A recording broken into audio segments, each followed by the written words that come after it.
다음으로 언론인 여러분들하고의 질의응답을 진행을 하겠습니다. 질의 있으신 언론인들은 손을 들어주시고 말씀을 하실 때는 이제 소속 언론사와 성함을 좀 말씀해 주시면 좋겠습니다. 그럼 아마 손을 드시면 저희 공보국 직원들이 마이크를 전달할 테니 마이크를 받으시고 질문해 주시기 바라겠습니다. 예, 먼저 앞에부터 주시죠. 요 앞에 분도 먼저 하겠습니다. 주세요. 가까운 데 하시죠. 예, 가까운 데 먼저 하겠습니다. 예, 주세요. 네, 전자신문 최기창 기자입니다. 선거 기간 다가오면서 좀 네거티브 때문에 이제 정책 경쟁이 실종됐다는 얘기가 좀 나오는데요. 좀 이런 상황에서 좀 청사진, 경제 성장에 대한 청사진을 다시 밝힌 것으로 보입니다. 근데 지금 즉각적인 성과로 좀 이어지려면 당연히 좀 2차 추경 같은 것이 좀 필요한 상황인데, 특히 좀 첨단 산업 육성을 위해서 좀 2차 추경 규모가 최소 어느 정도 이루어져야 되는지 어떻게 생각하시는지 좀 궁금하고요.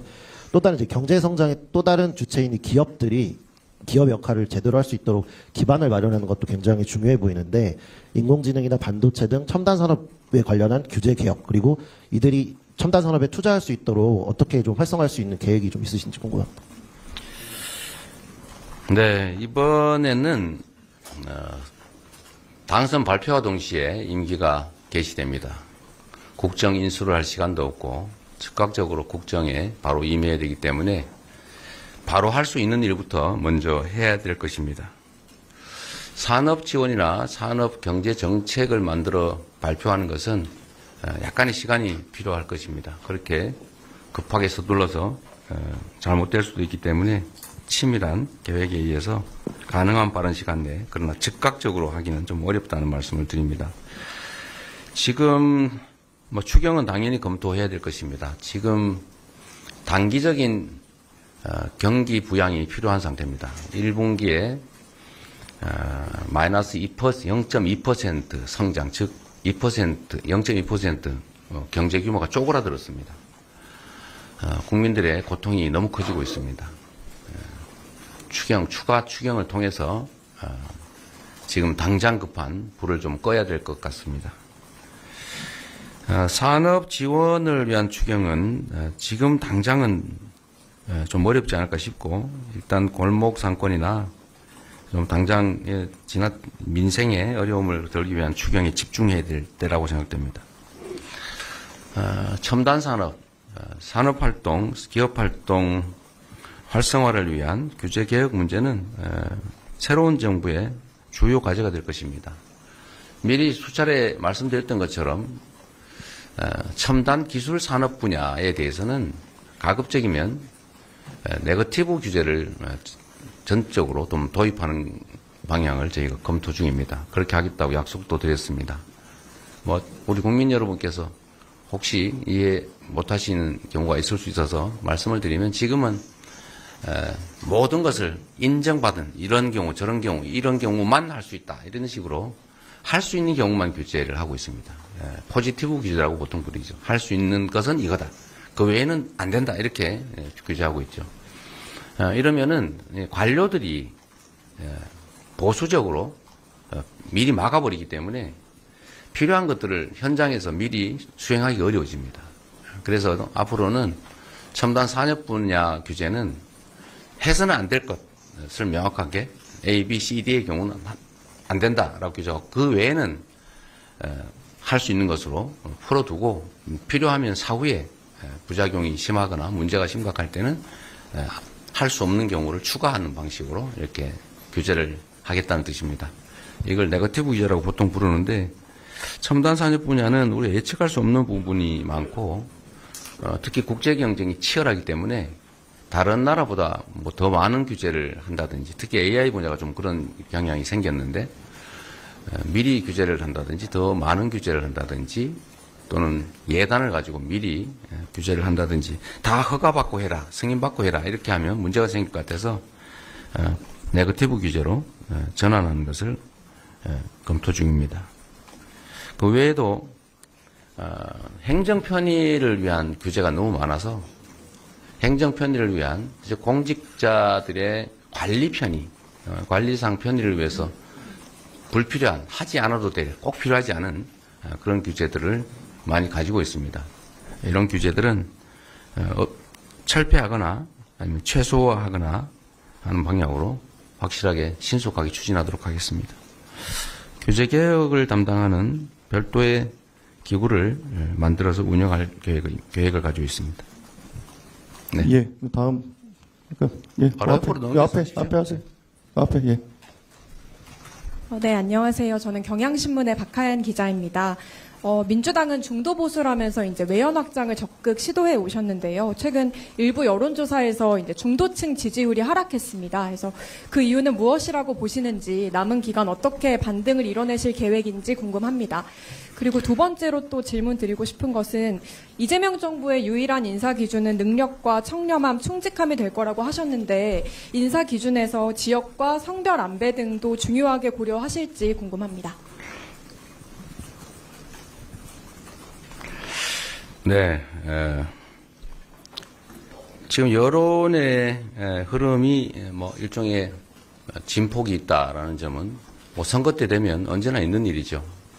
그러나 저는 우리 국민들께서 내란 세력 또는 내란 옹호 세력을 다시 선택하지는 않을 것으로 확신합니다.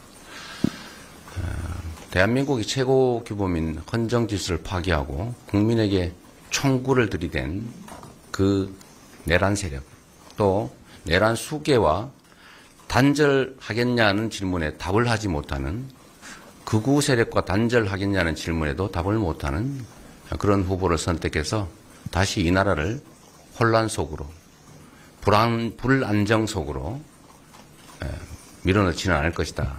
헌정 파괴 세력을 다시 선택하지는 않을 것이다 라는 기대를, 확신을 가지고 있습니다. 저희가 설명을 좀 더 잘 드려야 되겠죠. 중도 보수로의 외연 확장은 뭐 지금 멈췄느냐 이렇게 말씀하시는데, 그게 아마 제가 기본사회 정책을 발표를 하니까 그럼 되돌아갔다고 또 일부에서 공세적으로 억지 주장을 하는 바람에 뭐 그런 것들이 약간씩의 영향을 미칠 수 있을 것 같습니다. 또는 중대재해법 또는 노동 현장을 중시하는 뭐 그런 입장들이 나가니까 다시 되돌아갔나 뭐 이런 생각을 하거나, 또는 뭐 그렇다고 이제 억지 주장을 하는 그런 쪽들이 있어서 약간의 영향이 있어 보입니다. 제가 분명히 말씀드리는 것은 우리 현 시대의 대한민국의 핵심 과제는 먹고 사는 문제를 해결하는 것입니다. 그리고 파괴된 헌정 질서를 회복하는 것입니다. 먹고 사는 문제를 해결하는 것, 즉 성장의 정체를 이겨내고 다시 회복하고 지속적인 성장을 향해서 가는 길, 그거는 제1순위 정책이 될 수밖에 없습니다. 지금 우리 형편이 너무 어렵기 때문에 그렇습니다. 그러나 길게 장기적으로 보면 성장과 복지, 분배는 동전의 양면 같은 것입니다. 분배가 없는 성장은 불가능하죠. 적정한 분배, 적정한 소득 보장, 적정한 복지, 이것이 잘 어우러져야 지속적인 성장이 가능합니다. 그러나 지금 단계에서는 이 두 가지가 다 필요하지만 성장에 훨씬 더 큰 방점을 찍어야 되는데, 너무 이 얘기를 많이 하다 보니까 복지는 다 버렸나? 분배는 다 포기했나? 또 이런 의구심을 갖는 경우가 있어서 이제 그 말씀을 몇 차례 드렸다는 말씀을 드립니다. 우리는 비중을 어디에 둘 것이냐, 어느 한쪽을 버리는 게 아니라 둘 다 추구하되 지금은 회복과 성장에, 통합에 더 방점을 둘 수밖에 없는 상황이다. 앞으로도 그렇게 가겠다. 국정도 그렇게 운영하겠다 이 말씀을 드립니다. 인사와 관련해서는 첫 번째, 저는 가장 중요한 게 충직함이라고 생각해요. 국민의 대리인이기 때문에, 일꾼이기 때문에 국민에게, 주인에게 충직해야 됩니다. 능력이 있더라도 그 능력을 가지고 사적 이익을 도모하거나 권력을 남용하거나 이러면 그건 결코 바람직하지가 않죠. 그래서 가장 중요한 기준은 국민에 대한 충직함이고, 둘째는 유능해야 되겠죠. 능력이 없는데 뭐 충직하기만 하면 되겠습니까? 유능해야 된다. 그리고 비슷한 조건이라면 이제 균형을 맞춰야 되겠죠. 그것도 통합의 중요한 방편이기 때문에 성별 균형을 맞춘다든지, 지역별 균형을 맞춘다든지, 계층별 균형을 맞춘다든지, 뭐 이런 건 당연히 그걸 배제한다는 것은 아니고 당연히 반영을 한다. 우선순위로 따진다면 충직함과 유능함이 먼저다. 그런 말씀을 드립니다. 예, 감사합니다. 먼저 그럼 요 앞에 한 분 하시고 그다음에 저 뒤에 안 보이는 쪽이 있으니까 일단 그 공복 직원들이 좀 해주시고요. 요 앞에 예. 물 좀 주세요.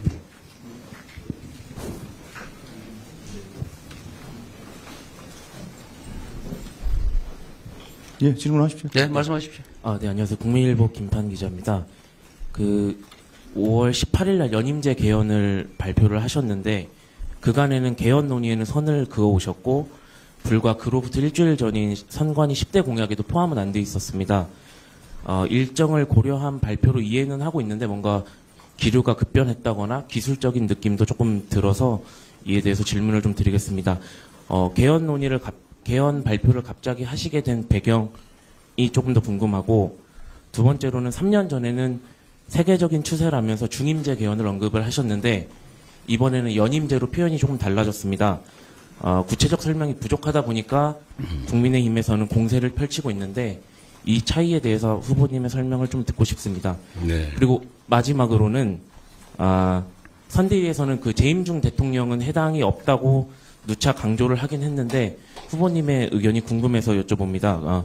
일부에서는 이미 군부 독재 시대는 지났고 재임중 대통령의 연임 여부도 주권자인 국민이 선택을 하면은 가능한 거 아니냐 하는 의견도 나오고 있는데 주권자의 의사를 워낙 강조를 하시다 보니까 이 부분에 대해서 후보님 어떻게 생각하시는지 궁금합니다. 이게 대한민국 정치의 실상을 보면 기본적으로 너무 많이 망가졌다는 생각이 듭니다. 이번 토론 과정도 보면 우리 국민들께서 느끼실 수 있는데, 이게 정치란 기본적으로 입장이 다름을 전제를 하고, 또 입장이 다른 상대를 존중하고, 또 대화와 타협을 통해서 그 입장의 차이를 좁혀가는 것이죠. 그런데 지금은 보면 상대의 주장을 왜곡 조작을 해가지고 억지 소리를 하면서 공격을 해요. 그거는 정치가 아니죠. 그런 걸 우리는 대화가 아니고 시비 건다고 합니다. 싸우는 거죠. 이거는 어린아이들이나 하는 행태다, 이 말씀을 좀 드립니다. 연임제는 그런 거죠. 중임이라고 하면 2번 할 수 있다. 그러니까 소위 퐁당퐁당이 가능하다. 퐁당풍이 가능하다. 그런 얘기입니다. 그러니까 대통령이 됐는데 떨어졌어요. 그 다음에 언젠가 한 번은 나올 수 있다. 이게 중임제죠. 그러면 우리가 중임제를 하자고 하는 이유는 일종의 중간평가 같은 걸 도입해서 8년간의 국정의 안정성을 보장하되 중간에 평가를 해서 안 되면 이제 그만두고 다른 사람으로 대체한다, 이런 의미인데, 나중에 다시 하면 거의 국정의 안정성과 아무 관계없이 그냥 2번 하게 한다, 이런 의미밖에 없지 않습니까?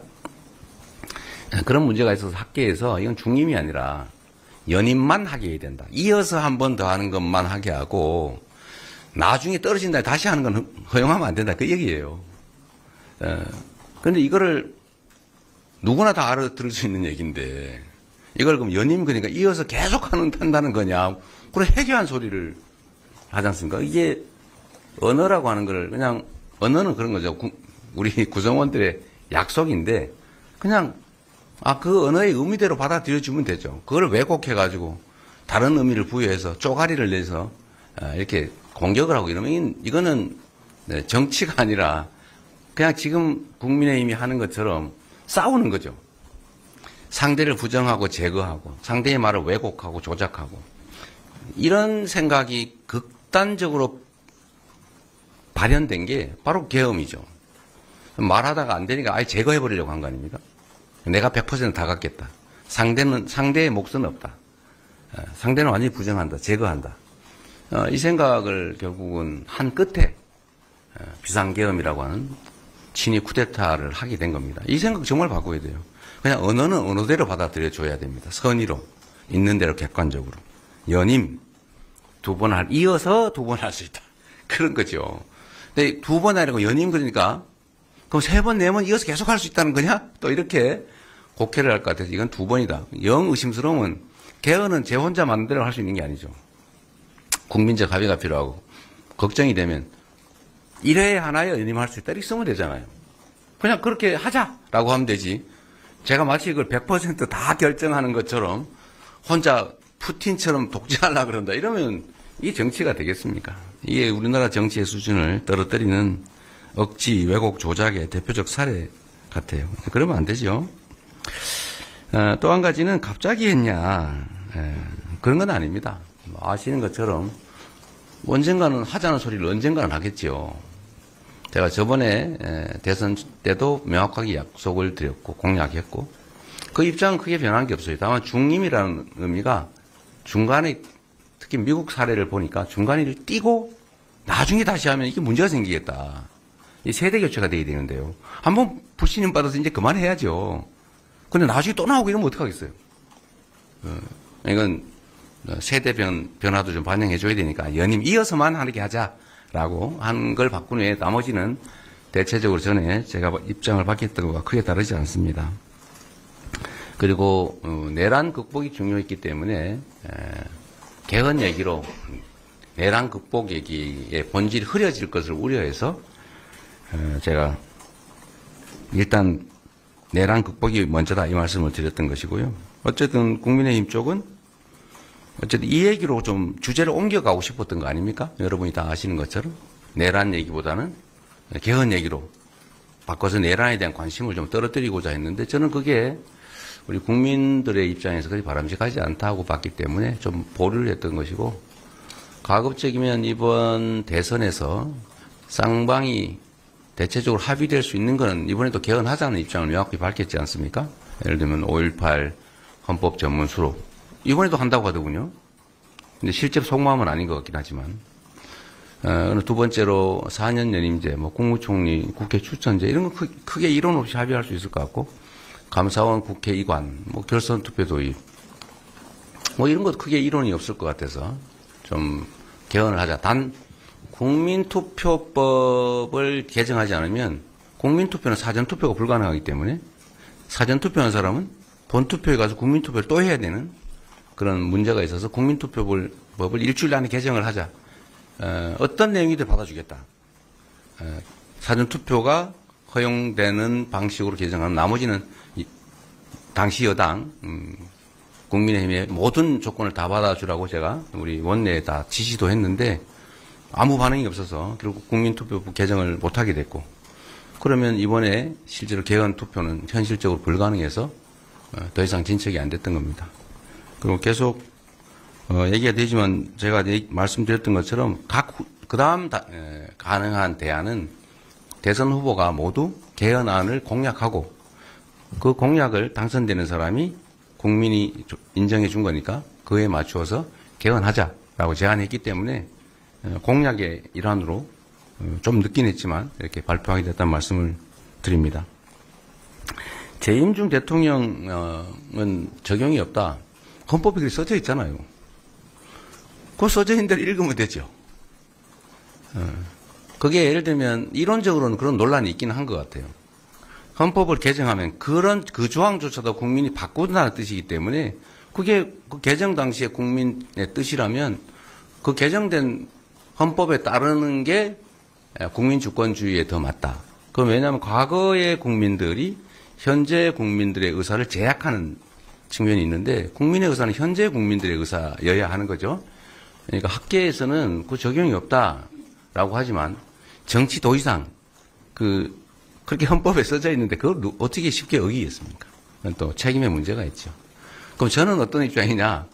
당연히 국민의 뜻을 존중해야죠.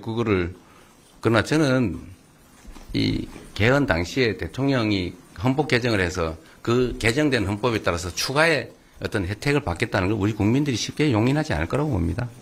그렇게 쉬운 일이겠어요. 좀 의심을 걷어주시기를 우리 언론이 대신 묻는 것이니까 이해합니다만 이런 정치적 공격으로 국정의 혼란, 국민들의 판단에 혼선을 주는 것은 좀 자제해 주면 좋겠다 말씀을 드립니다. 이번 선거에 유난히 그런 경우가 많은 것 같아요. 네. 예. 다음 여기 두 번째. 네, 안녕하십니까. 안녕하십니까. 서울경제 정상훈입니다. 네. 뭐 즉시 실행 가능한 민생 대책에 대해서 말씀하셨는데 뭐 그동안 말씀하신 걸 보면 지역 화폐에 다른 대안이 있을지도 대단히 궁금하고요. 그리고 이번에도 그렇고 흔들리지 않는 평화 얘기를 말씀하셨는데 지금껏 후보님께서 대북 정책에 대해서 특별하게 말씀하신 건 없는 것 같거든요. 혹시 그런 것에 대한 구상도 궁금합니다. 대북 정책에 대해서 제가 말하지 않은 것이 아니라 끊임없이 똑같은 얘기를 반복해 오고 있죠. 똑같은 얘기를 자꾸 반복하면 안 좋아하실 것 같아서 그랬다는 말씀을 드리고, 지금 좀 전에 타임즈하고 인터뷰를 하고 왔는데 이 문제에 대해서 관심이 많더군요. 대북 정책, 제가 유세 때는 많이 말씀드리고 있어요, 지금. 그는 못 보신 것 같은데,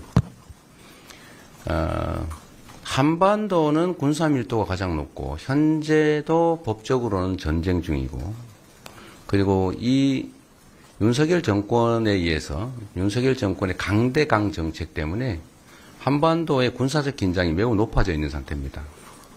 언제 전쟁이 벌어져도 이상할 게 없고, 또 그런 상황이라서 외국인 투자자들이 망설이고 있고, 국내 투자에서 일부 철수하는 그런 양상까지 있는 것 같아요. 한반도의 불안정, 평화의 위기가 경제적 위기까지 불러오고 있는 상태입니다. 저는 안보라고 하는 것은 싸워서 이기는 거, 국가 공동체를 지키는 게 안보죠. 제일 중요한 대통령의 책무일 것입니다. 안보를 지키는 것, 구성 간의 질서를 잘 지켜내는 것, 누구도 불이익을 입지 않게 하는 것. 그리고 세 번째로 이제 국민들의 삶, 민생을 보듬는 것.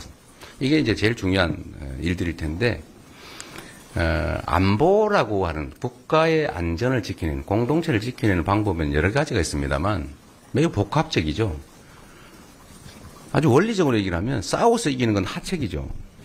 싸우는 과정에서 엄청난 피해가 발생하지 않습니까?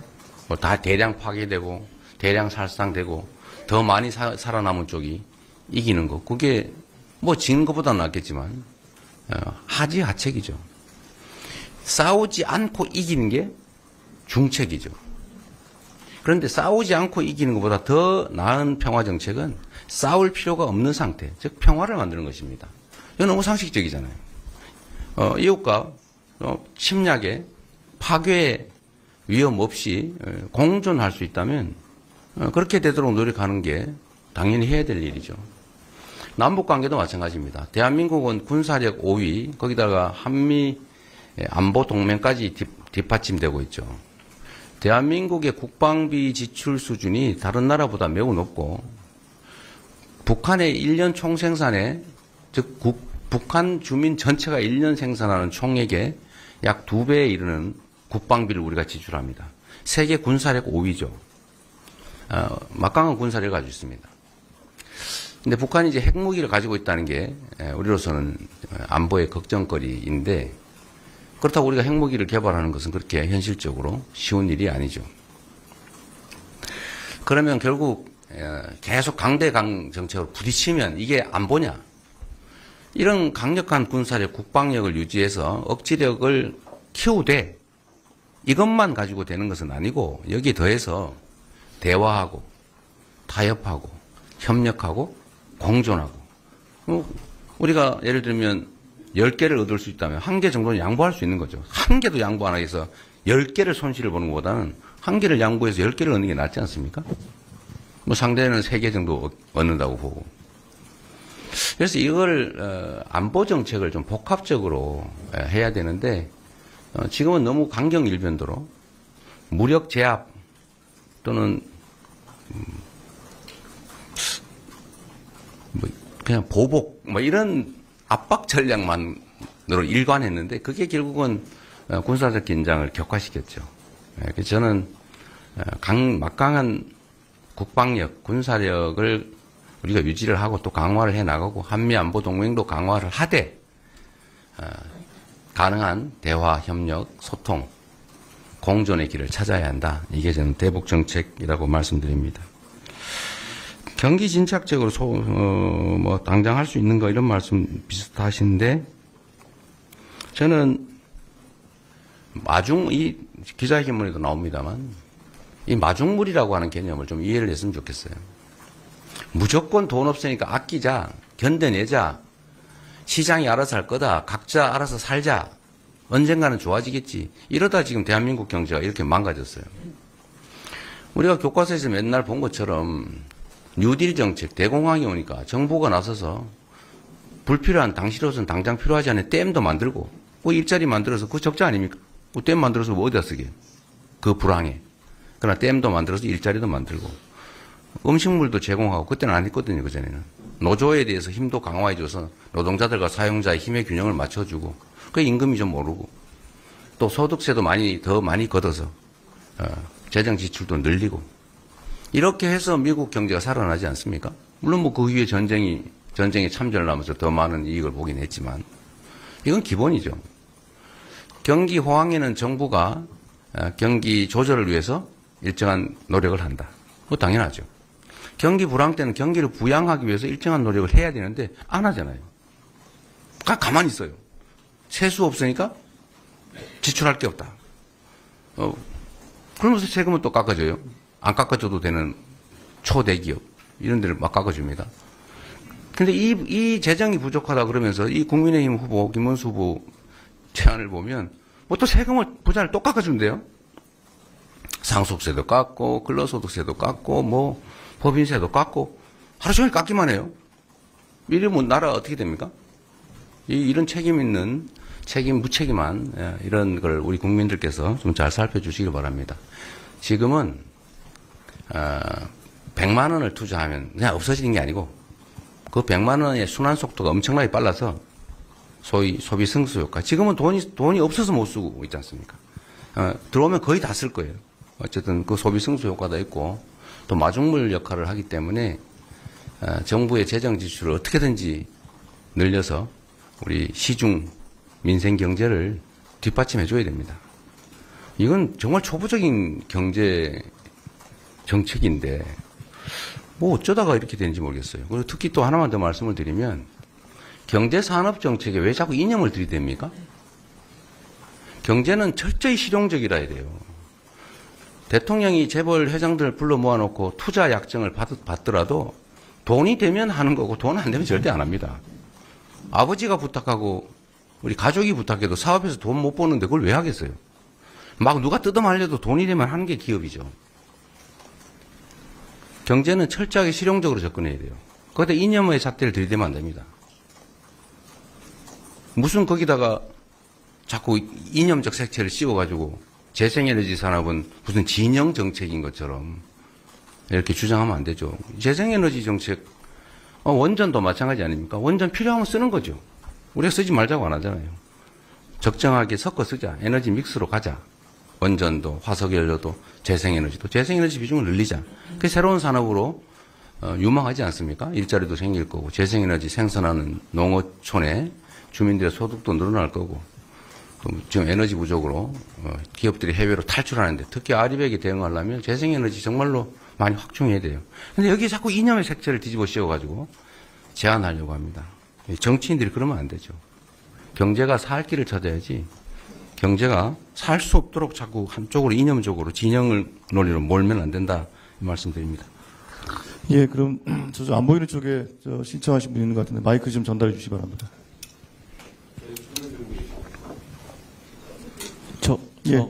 저쪽에 계시거든요, 기자분들이. 아이고, 난 여기만 계신 줄 알았더니. 예, 질문하겠습니다. 한국일보 박준규입니다.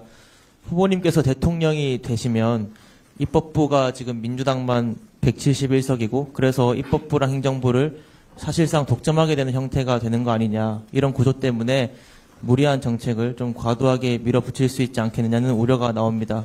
이런 우려 때문에 오늘 뭐 행정부 권력 약화하는 방안 내신 것 같기도 한데 결국 이게 국정 운영의 안정성과 관련한 우려인데 어떻게 생각하시는지 궁금하고요. 또 민생 경제처럼 빠르고 강하게 추진해야 할 개혁 있는가 하면 점진적으로 가야 할 개혁도 있을 것 같습니다. 시간을 두고 추진해야 할 개혁 어떤 것 생각하시는지 검찰 개혁과 사법 개혁은 어느 쪽에 해당하는지 궁금합니다. 뭐 쉬운 질문부터 답을 드리면 저는 행정 또는 국정 집행에서 명확하게 정한 원칙이 있어요. 저는 무슨 일을 하든 공무에 관한 한은 쉽고 간단한 일부터 빨리 최대한 많이 한다. 이게 제 입장이에요. 공무라고 하는 것은 하자면 끝이 없고 안 하자면 누구처럼 아무것도 안 해도 되죠. 뭐 누구 처벌하는 사람도 없습니다. 비난은 받겠지만. 그래서 지금 해야 될 시급한 간단한 일부터 신속하게 해치워야 됩니다. 그 제일 지금 급한 게 지금 현장의 민생 경제를 되살리는 거죠. 지금 다 말라 비틀어지게 생기지 않습니까?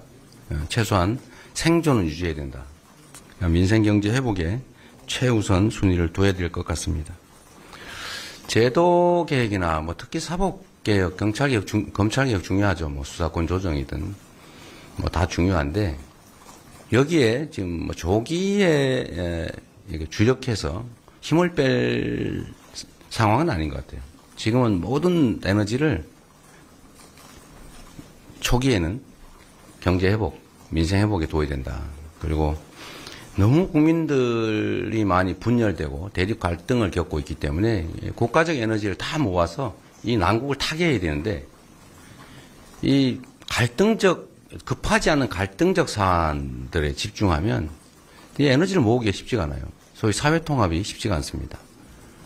그렇기 때문에 좀 갈등적 요소가 적은 시급한 우리 국민들의 민생과 관련된 삶과 관련된 것에 우선적으로 집중하겠다 이 말씀을 좀 드립니다. 뭐 사법개혁 문제는 거기에는 속하지 않는 것 같아서 답을 드렸는 것 같고요. 입법부가 다수당인데 행정권까지 가지면은 일방적이지 않냐 이런 지적을 하시는데 저는 좀 황당해요. 지금까지 여대 야소가 대한민국 헌정사의 대부분이었어요. 야당 숫자가 다 적었어요. 그렇지 않습니까? 야당이 많았던 게 이번에 얼마 안 돼요. 자, 여당이 원래 다 많았어요. 야당이 많은 게 아주 극히 예외적인 이번에 특수한 사례입니다. 그렇게 된 이유는 집권 여당이 국민의 뜻을 어기고 반국가적인, 반국민적인, 반역사적인 그런 행태를 보이니까 국민들이 통제하라고 야당의 다수 의석을 주신 거 아닙니까? 그런데 행정도 엉망을 하고 심지어 계엄으로 군사 쿠데타까지 일으켜서 자기 권력을 더 강화하겠다. 이 못된 권력을, 이 무책임하고 이 무관심하기까지 한, 민생과 국민의 무관심하기까지 한, 그러면서도 자신들의 사적 이익을 위한 그 권력을 영구적으로 무한대로 키우겠다. 이러니까 지금 바꾸는 중 아닙니까? 그러니까 집행 권력과 입법 권력을 왜 동시에 갖느냐. 동시에 갖는 게 문제다. 이런 전제로 말씀하시는 것은 매우 부적절하다. 그게 국민의힘의 주로 주장 같아요.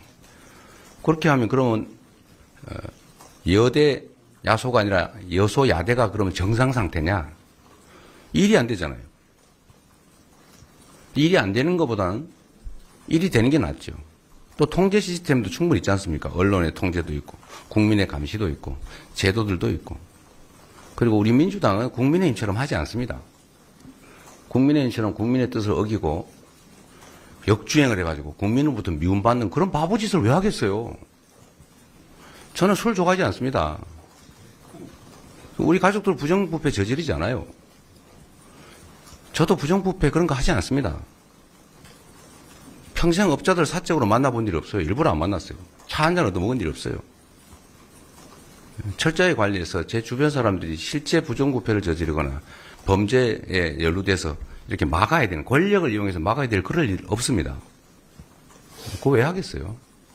어떻게 하면 국민들한테 더 나은 환경을 제공해서 국민들로부터 칭찬받을까? 그게 제 최대의 관심사인데, 그럼 일을 잘하려고 노력하지. 반국민적인, 반역사적인, 비상식적인, 왜 그런 짓을 하겠어요? 왜 그런 걱정을 합니까? 오히려 둘 중에 선택해야 된다면 여소야대가 바람직하냐, 여대 야소가 바람직하냐, 이 둘 중에 선택해야 된다면 정상적인 국정을 위해서는 여대 야소가 바람직해요. 집행 권력을 가진 대통령, 행정부가 반국민적이고 엉터리일 때 그때는 국민들이 선택하지 않습니까? 선택해서 야당이 의석을 많이 주죠. 우리가 국정을 엉망으로 한다. 그러면 지방선거든 국회의원 선거든 우리가 많이 지겠죠. 그 국민의 그 상식, 국민의 그 위대함 이런 것들을 간과한 그야말로 반국민적인 사고 아닌가요? 국민이 왜 그걸 용인하겠어요? 여당 다수당이 대통령 선거에 이긴다. 국민이 선택하는 거 아닙니까? 그런데 하면 안 돼. 당신들은 국회 의석이 많으니까 대통령이 되면은 일방적으로 할 거 아니야? 왜 그런 얘기를 합니까? 그건 국민이 판단할 일이다. 선택해야 된다면 정권이 부도덕하고 무능하고 반국민적인 그런 상태가 아니라면 오히려 안정적으로 국정을 운영한다는 측면에서는 여대 야소가 바람직하죠. 네. 예, 이제 마지막 질문해야 될 것 같은데 저 뒤에 예, 하겠습니다. 네. 예. 중앙일보의 오현석 기자입니다. 오늘 모두 발언에서도 국익 중심 실용 외교 말씀을 하셨는데요. 네. 지금 우리나라가 좀 처한 상황이 녹록치는 않은 것 같습니다. 7월 8일에 상호 관세 유예가 7월 8일에 끝나고 다음 달에 보면은 G7이나 나토 같은 다자 회의가 있는데요. 네. 이게 상대가 있는 일이라 외교는 구체적인 계획까지 말씀 못 하시겠지만은 네. 좀 큰 구상이나 방향에 대해서 좀 말씀해 주시면 감사하겠습니다. 아마 새로운 정부가 맞닥뜨릴 중대 과제 중에 민생 경제를 회복하는 일이 저는 제일 중요하다고 보여지고 그 다음에 당장 맞닥뜨리는 일이 외교 통상 문제일 겁니다. 그 외교 통상 문제는 사실 경제 문제, 대한민국 안보 문제와 직결되어 있죠. 나토나 G7에 참석할지는 G7은 아직 정부의 초청이 오지 않은 상태 같고, 지금 고민할 일은 아닌 것 같고, 나토 문제는 모르겠어요. 지금 대통령단에 제가 결정할 수는 없고, 가상적으로 굳이 말한다면, 그때 가서 판단하긴 할 텐데, 글쎄, 지금 국내 상황이 이렇게 막 어지럽고 복잡한데, 거기에 구체적인 현안 의제가 있다면 혹시 모르겠지만, 꼭 그래야 될지 아닐지 좀 고민점이 좀 많이 있는 것 같습니다. 그리고 한미 통상 문제가 많이 걸려 있는데 시간이 너무 없죠. 그런데 저는 그런 생각을 합니다. 외교라고 하는 것은 쌍방에게 이익되는 방향으로 하는 것 아니겠습니까? 어느 나라는 이익을 보고 어느 나라는 일방적으로 손해보는 그런 건 외교라고 하지 않죠. 약탈이라고 하죠. 가능하면 서로 잘 설명하고 또 한미 간은 동맹관계 아닙니까? 서로 존중하고 공정성의 원칙, 신뢰의 원칙 위에 호혜, 쌍방에 모두 도움되는 길을 합리적으로 찾아가는 과정이 꼭 필요하겠다. 또 시간도 너무 일방이 정한 거기 선에 반드시 구애되어야 되느냐 라는 점도 다시 재고 좀 할 필요가 있지 않을까 생각합니다. 좀 더 하십시오. 어차피 저도 말씀드릴 기회가 필요하니까요. 예. 그러면 예. 네. 요새 제가 언론들하고 인터뷰도 잘 많이 못해서 예, 방송 언론 출연도 못하지 않습니까? 후보님 안녕하세요. 파이낸셜 뉴스 송지연입니다. 후보님이 예상하신 보수 진영 단일화 전망에 대해서 궁금한데요. 그 네. 전망이 여전히 유효한지 궁금하고요. 그리고 만약에 저쪽에서 단일화를 하게 된다면 캠프 차원에서 어떤 대응을 하실 예정인지 여쭙고 싶습니다. 저는 토론에서도 말씀드렸는데 내란 단일화를 할 거라고 예측합니다. 결국 개혁신당도 국민의힘의 아류고 국민의힘은 여러분이 보시는 것처럼 내란 행위에 대해서 선을 긋지 않고 있습니다. 오히려 계엄 해제에 반대했고 탄핵에 반대했고 내란 수계의 복귀에 나름 최선을 다했지요. 그리고 지금 내란당이라고 불릴 수밖에 없는 국민의힘의 후보 매우 극우적 행태를 보여왔지 않습니까? 정광훈 목사하고 어울려서 눈물을 흘려가면서 극도의 극우적 행태를 보여왔고, 제가 방송에서 물어봤던 것처럼 내란 수계와의 단절, 극우 세력과의 단절에 대해서 답을 하지 않고 있습니다. 그리고 아시는 것처럼 일본 일제 침략 당시, 일제 강점기에 우리 한국인, 대한제국민들이었죠, 당시로는. 대한제국 국민들의 국적이 일본이다. 뭐 이런 해괴한 소리를 하고 있지 않습니까? 결국 뉴라이트죠, 본성이. 그래서 우리는 원래 그때는 일본 국민이었기 때문에 해방이 아니라 건국이다. 이렇게 주장하는 거예요. 그런데 이준석 후보도 결국 국민의힘의 대표를 했고 밀려 나왔을 뿐이지 본인이 스스로 나왔다고 보기 어렵습니다. 제가 보긴. 결국은 다시 합쳐서 보수 정당의 주도권을 갖고 싶어 하는 것 같고 이번 기회에 저는 다시 그 본색대로 단일화할 것으로 봅니다. 더군다나 큰 미끼도 있는 것 같아요. 당권을 준다든지 또는 뭐 이길 경우에 총리 뭐 이런 얘기들도 있었다는 설도 있어요. 뭐 저도 가능성이 있다고 생각합니다. 그런 걸로 보면 이해관계가 맞아 떨어지고 또 여러 가지 측면들을 보면 뭐 색깔이 거의 비슷해요. 아까 말씀드린 것처럼 경제 문제를 매우 이념적으로 갈라치기 한다든지 어떤 정책들을 아무 데나 대고 친중으로 몬다든지 그런 측면들은 이 극우 극단적 세력과의 생각이 관철되고 있는 거죠. 그런 점에서 보면 저는 아니라고 하지만 전에도 그랬던 것처럼 결국은 단일화 할 것이다. 그리고 우리는 당연히 단일화 될 것에 대비해서 대비하고 있습니다. 그리고 그 단일화에 대해서 과연 국민들이 어떤 평가를 할 것인지에 대해서는 뭐 여론조사 결과에도 일부 볼 수가 있는데 글쎄요.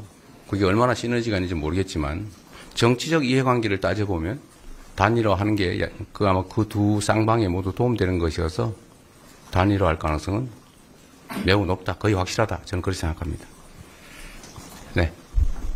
예, 그럼 마지막 질문을 좀 받아야 될 것 같습니다. 마지막 질문. 저 뉴시스. 예. 네, 후보님 안녕하세요. 저 뉴시스 신재현입니다. 그 오늘 발언문에서 보면은 이제 정치보복 골이 끊겠다 이런 식으로 언급을 네. 주셨는데요. 그 후보님께서 말씀하시는 내란 세력은 어디까지가 내란 세력인지 궁금하고요. 그리고 특정인을 겨냥한 정치보복은 없을 거다 이렇게 말씀을 해주셨는데 그 특정인은 또 누굴 염두에 두고 말씀하신 건지 뭐 예를 들어 조이대 특검 이런 거는 가동하지 않겠다 이런 뜻으로 받아들여도 되는 건지 좀 여쭙습니다. 조이대 대법원장은 정치하시는 분이 아니잖아요. 내란 세력을 어디까지 단죄하는 내란 행위의 형사범죄 주요 범죄 공모자, 뭐 거기에 해당되지 않겠어요? 예를 들면 아직도 그 내란의 진상은 제대로 규명되지 않고 있는데 지금 수개는 확인됐는데 지금 주요 임무 종사자들 몇몇만 지금 재판받고 있지만 그 외에도 저는 관련자들이 주요 임무를 수행한 관련자들이 상당히 많다고 보여져요. 밝혀지지 않고 있는 거죠. 또 내란 그러니까 계엄을 정당화하기 위해서 외환해제 상대 적국에게 뭐 군사적 이익을 제공한다든지 또는 침공을 도발을 유도한다든지 이런 것도 좀 전혀 밝혀지지 않았죠. 그런 주요 임무, 핵심 당사자에 대한 단죄, 처벌이 필요하다라는 그런 말씀을 드리는 것이고 그렇다고 뭐 거기에 동원된 뭐 일선 지휘관, 뭐 군인 이런 사람들은 오히려 그 내란의 비협조, 태업을 해서 오히려 내란을 막은 공로자들이기 때문에 거기까지는 확대할 일은 아닌 것 같아요. 일방적 명령에 의해서 공무원으로서 지휘 명령이 복종할 의무에 따라서 단순하게 참여한 뭐 지시에 따른 뭐 그런 것까지 우리가 다 무죄 삼겠다는 취지는 아닙니다. 주요 공범들, 주요 관련자들을 형사법에 따라서 수사하고 처벌한다 이 말씀을 드린 것이고요. 정치보복 얘기를 자꾸 하는데 이게 이제 아는 만큼 보이는 거죠. 그래서 부처 눈에는 부처가 보인다고 하지 않습니까? 그것처럼 그런 생각을 가진 사람은 그런 의심을 해요. 그런데 저는 그런 생각을 갖지 않고 있어요. 속을 뒤집어서 보여줄 수는 없지만 저는 성과주의자입니다. 저는 실적을 통해서 평가받기를 원하고 제가 행복한, 제가 살아가면서 더 만족감을 느끼는 삶의 행태는 누구를 괴롭혀서 즐겁지 않아요. 그리고 인생이란 짧은 것이고 다 지난 일들은 그냥 기억 속에 존재하는 그냥 기록일 뿐이죠. 그러나 우리가 앞으로 맞닥뜨릴 것은 엄혹한 현실이에요. 저는 과거에 연연하지 않는 게 습관이 되어 있습니다. 실패를 후회하지 않아요. 거기서 경험을, 교훈을 찾을 뿐이죠. 우리가 짧은 5년 기회를 주신다면 5년을 일하게 되는데 그 사이에 해야 될 일이 너무 많고 말씀드린 것처럼 누구와 전선을 긋고 그에 대해서 국력을, 국가 역량을 투입해가지고 그거를 제재, 보복하기 시작하면 저항할 것이고 그럼 충돌이 발생하고 그러면 통합도 안 되고 일을 할 수가 없어요. 그 당면한 일만 하기에도 너무 시간이 부족하고 성과를 내기가 만만치 않은데 그런 제 입장에서는 그 불필요한 그냥 감정에 불과한 미래에 아무런 도움도 되지 않는 오히려 해가 될 보복은 보복을 부리지 않습니까? 그런 것들을 저로서는 합리적으로 보면 할 이유가 없는 거죠. 성과를 내서 국민들에게 칭찬받고 훌륭한 리더로 제가 성남 시민들에게 잊혀지지 않는 시장으로 지금도 기억되고 사람들이 그리워하는 것처럼 저는 그런 대통령으로 남는 게 제 주요의 목표예요. 유치하게 너 옛날에 이랬지, 당신들 이랬지, 당신도 한번 당해봐 이럴 정도로 저는 졸렬하지 않습니다. 졸렬한 사람이 그런 졸렬한 생각을 하는 거죠.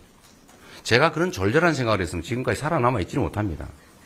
그 정서적으로 어떻게 그걸 견뎌내겠어요? 저는 다 털었기 때문에 제가 조갑재 대표 또 정규재 주필과 얘기하면서 제가 그 얘기를 했는데 저는 미움이 없어요.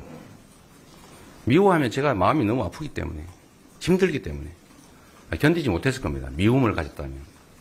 그러나 그냥 자연의 일부로 뭐 윤석열 대통령으로서야 할 수 있는 게 이재명을 제거하는 것밖에 없으니까 나름 최선을 다한 것으로 보여지고 그냥 내가 길을 가는데 건너야 될 좀 더 넓은 또는 더 깊은 강, 더 높은 산이지 그게 그냥 원망한다고 없어지는 것도 아니고 그냥 있는 대로 받아들이는 게 마음이 편하죠. 그리고 또 산을 넘으면 끝 아닙니까? 그래서 정치보복인 이런 걸 가지고 유치하게 의심하고 자기가 그랬으니까 다른 사람도 그럴 거다라고 걱정하지 말기를 진심으로 바랍니다. 더 나은 세상을 만들기 위한 원래 자신들의 역할로 되돌아가서 서로 잘하기 경쟁해서 국민들한테 칭찬받는 훌륭한 정치인들로 함께 남기를 바랍니다. 예. 네, 이동을 하셔야 돼가지고. 아, 그렇죠. 조금만 더 하시죠. 저 질문할 사람도 있어요. 저도 할 말이 좀 많아서 그래요. 그러면 앞에 마이크 좀 전해주세요. 저한테 인터뷰를 하지 말라 그래가지고. 안녕하세요. 저 채널의 이세진 기자입니다. 네. 그 민주당에서 변호사 자격 없는 이 비법조인도 대법관 임용할 수 있도록 네. 이 법 개정 추진하고 있는데 네. 일각에서 반대 목소리도 나오는 걸로 알고 네. 있습니다. 그래서 일반인 충원은 하지 않고 수 증언은 그대로 진행하시는 건지 알고 싶습니다.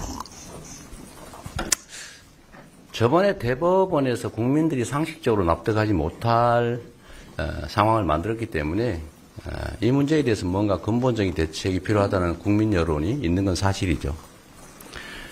그러나 말씀드린 것처럼 이건 장기 과제인 것이고 지금 당장 그 문제에 우리가 매달릴 만큼 여유롭지가 못합니다. 이게 또 다른 국론 분열과 갈등을 부르겠죠. 그래서 제가 명확하게 선거 캠프에도 지시를 내린 게 이제 사법 문제에 대해서는 더 이상 논란을 하지 마라. 지금은 일단 단기적으로 선거 문제도 있지만 지금 민생 문제나 더 급한 일이 훨씬 더 많다. 역량이 거의 다 분산되는 거 바람직하지 않으니 이제 더 이상 언급하지 말라고 제가 선대위에 명확하게 지시했지 않습니까? 그래도 계속 또 누군가 개별 입법을 또 내요. 뭐 그 의원들이 자기 신념에 따라 개별 입법 내지 마 이렇게 지금 지시하진 않았으니까 누가 또 입법을 낸 거를 그 전에 냈는지 그 후에 냈는지 모르겠지만 그건 뭐 의원들 개인적으로 자기 신념에 따라서 독립된 헌법기관이니까 낼 수 있지 않습니까? 그러나 그건 당의 입장은 아니죠.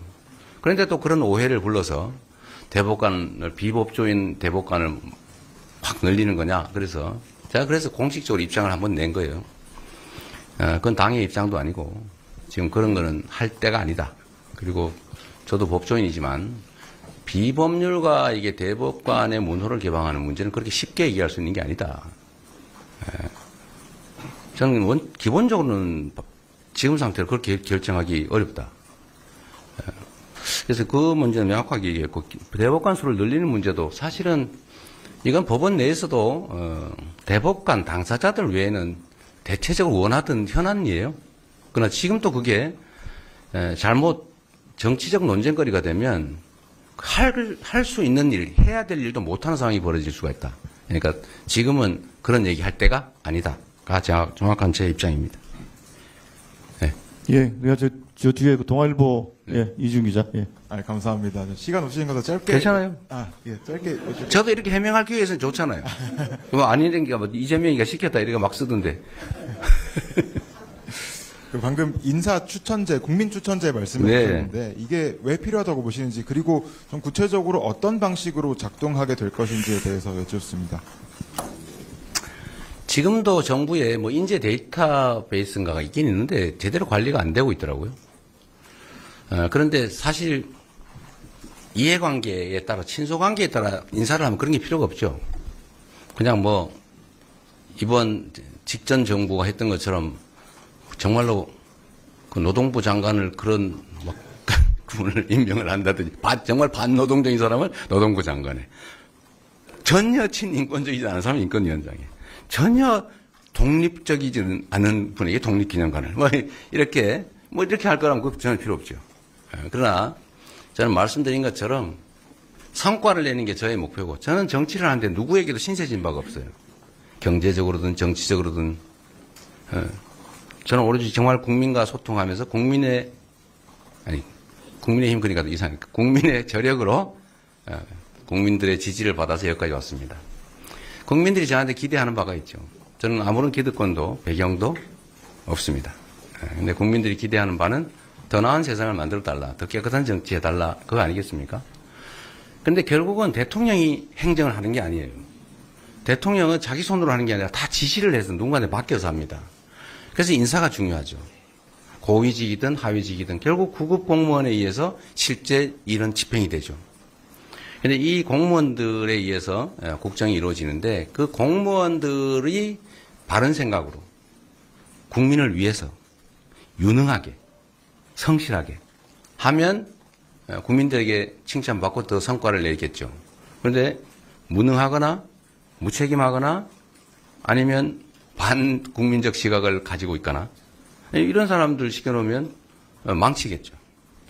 제가 인사를 할 때 그 누구에게도 빚을 지지 않기 때문에 소위 보훈 인사를 할 이유가 없고 저는 성과를 내서 국민들한테 인정받는 게 제 인생의 목표이기 때문에 아까 말씀드린 대로 충직하고 저한테 충직한 게 아니라 국민에게 충직하고 유능하고 그 다음에 청렴하고 그리고 그런 사람들 중에는 남녀 성비도 좀 조정하고 지역도 조정하고 뭐 계층도 조정하고 이렇게 해야 되는데 제가 또는 제 주변의 참모들이 그걸 다 알 수가 없어요. 근데 저는 경험상으로 언제나 그 생각을 하죠. 국민의 집단지성이 정말로 유용하다고 생각합니다.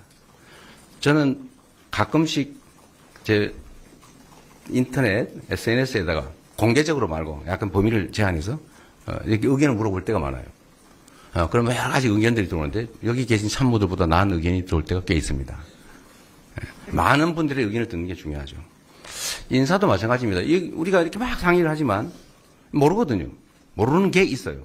근데 옆집 사는 사람은 아는 경우가 있죠. 아, 이 사람 옛날에 이랬는데 사실은 알고 보면 벗겨보면 속이 아주 음흉한 사람이야. 이거 아는 사람들이 있잖아요. 근데 그런 걸 다 모아보겠다라는 게 제가 말씀드린 이제 인사 시스템, 새로운 국민 추천제 그런 겁니다. 좀 구체적으로 구상을 계속 하고 있어요. 그래서 각 보직을 정해놓고 여기에 대해 추천 다 받고 제보는 익명으로 다 보안 유지하면서 제보를 받고 그걸 누군가 담당해서 다 스크린 체크하고 물론 이제 공적인 검증기관의 검증도 맡기겠지만 국민 검증이 사실 더 정확하거든요. 공공기관들도 결국 국민들의 제보를 받아서 정보를 캐서하는 거 아닙니까?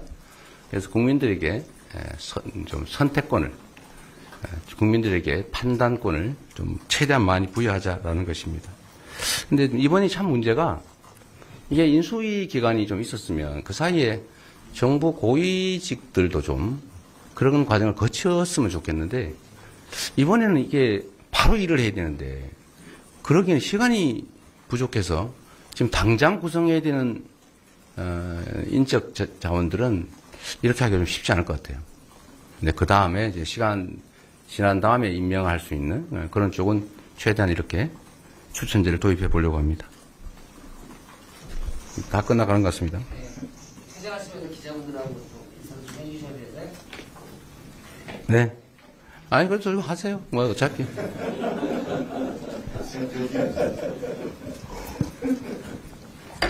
감사합니다. 후보님 안녕하세요. 저 국민일보 김승현 기자라고 합니다.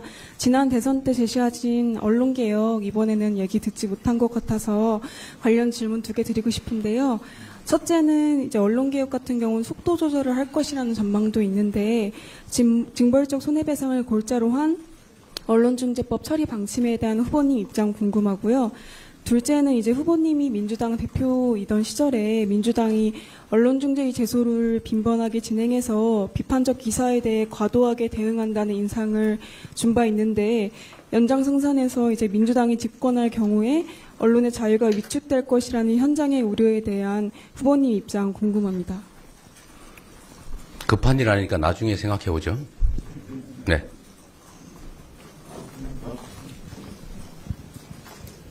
서울신문 곽소영입니다.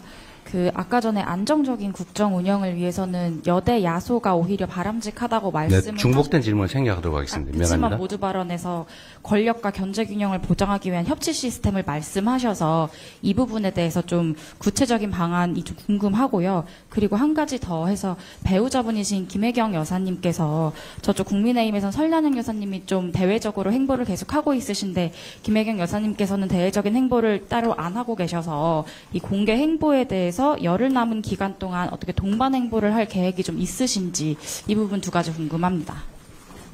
제 아내가 어떤 걸 하는지 저도 잘 모릅니다. 제 아내의 판단에 따라서 잘 알 테니까 저는 거기에 대해 언급은 안 하는 게 좋겠다는 생각이고요. 협치 시스템은 저는 우리 정치권이 정말 당황스러울 때가 꽤 있습니다. 분명히 전에는 A 정책을 하자고 주장을 해서 우리가 그럽시다 그러면 갑자기 태도를 바꿔서 그게 아니고 이러면서 거부를 해요. 그런 점들이 매우 안타까운데 예를 들면 대선 공통 공약 저희가 졌지만 그쪽에서 주장했고 우리도 주장했던 거 하자 했더니 협의조차가 안 돼요. 그거 아무것도 안 했죠 결국. 총선 공통 공약 겹치는 거 많습니다. 이거 합시다 이렇게 얘기하면 답이 없어요. 집행권을 그쪽에 가지고 있으니까 말해놓고 그쪽은 이행할 의사가 없었던 거죠. 우리가 진심으로 하자고 진심을 가지고 제안했는데 공통공약 아니까 하자 이러면 거부해요. 안 해버려요. 그래서 우리는 그러지 말자. 그리고 가능하면 우리가 주장했고 또는 공약했고 또 야당이 대선 과정, 총선 과정 이런 데 공약한 거 많을 거 아닙니까? 그거는 공통공약이니까 그런 것은 신속하게 협의해서 처리하자. 이게 제일 큰 협치일 겁니다. 정책만큼 중요한 게 없죠. 대화도 많이 해야 될 테고요. 충돌을 좀 최소화하기 위해서 노력해야 될 겁니다. 네. 예, 이제 후보님. 진짜 2분만 하시죠. 자, 예, 그럼 저 뒤에 저 안 보이셔서 유튜브로 후보님 얼굴 보고 있는데 저 쿠키뉴스 이승은 기자라고 저 안 보이시는데 네, 말씀하세요. 네. 저는 비상경제 대응 TF 관련해 질문 드리려고 하는데요. 네. 후보님께서는 대통령이 직접 지휘하는 TF 구성하겠다고 발표하셨는데 실질적으로 대통령이 직접 주재하시고 실무적 세부 조정까지 참여하시는 구상인지 궁금하고요. 또한 기재부, 산자부, 중기부 등 주요 경제부처들이 모두 참여하는 체계로 설계하실 계획인지도 말씀 부탁드립니다. 그리고 마지막으로 일반적으로 TF라고 하면은 한시적인 기구로 운영되는데 아까 후보님 말씀하셨던 것처럼 제일 급한 게 민생경제 되살리는 거라고 하셨고 그래서 최소한 생존 유지가 될 정도는 해야 된다. 그럼 어느 정도의 기준을 두고 TF를 운영할 건지 TF 조직의 지속성과 성격에 대해서도 말씀 부탁드립니다. 태스크포스는 그야말로 태스크포스죠. 국가는 기본적인 정부 구조가 있잖아요.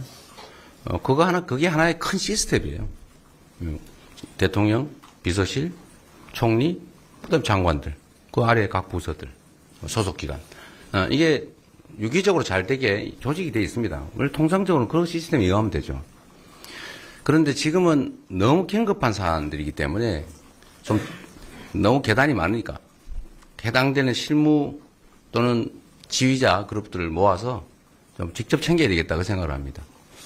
어느 정도의 급한 불을 끄면 그다음부터는 통상 시스템에 의해서 안정적으로 국정을 운영해야죠. 맨날 대통령이 그것만 하고 있을 수는 없겠죠. 그리고 저는 원래 시장이든 도지사든 할 때 주요 현안들은 해당 최고 책임자 국장 또는 실장의 보고만 받는 게 아니라 과장, 팀장, 심지어 기한자까지 다 한꺼번에 불러 모아가지고 그런 식으로 빠르게 논의하고 결정하고 집행해서 사실은 짧은 시간에 성과를 많이 냈죠.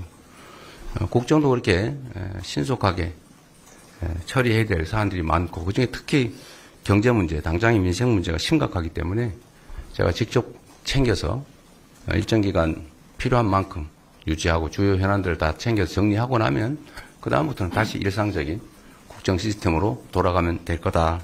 그때까지는 직접 TF를 구성해서 운영하겠다 그 말씀입니다. 네, 그러면은 여기까지만 하시죠. 네. 한 분 마저 하시고 이제 끝냅시다. 네, 반응하면 기자회견 안에 있는 거 물어주시면 훨씬 낫겠는데. 네, 말씀하십시오. 네, 후보님 오마이뉴스 복근우입니다. 그 장애인 공약 관련해서 여쭤보고 싶은데요.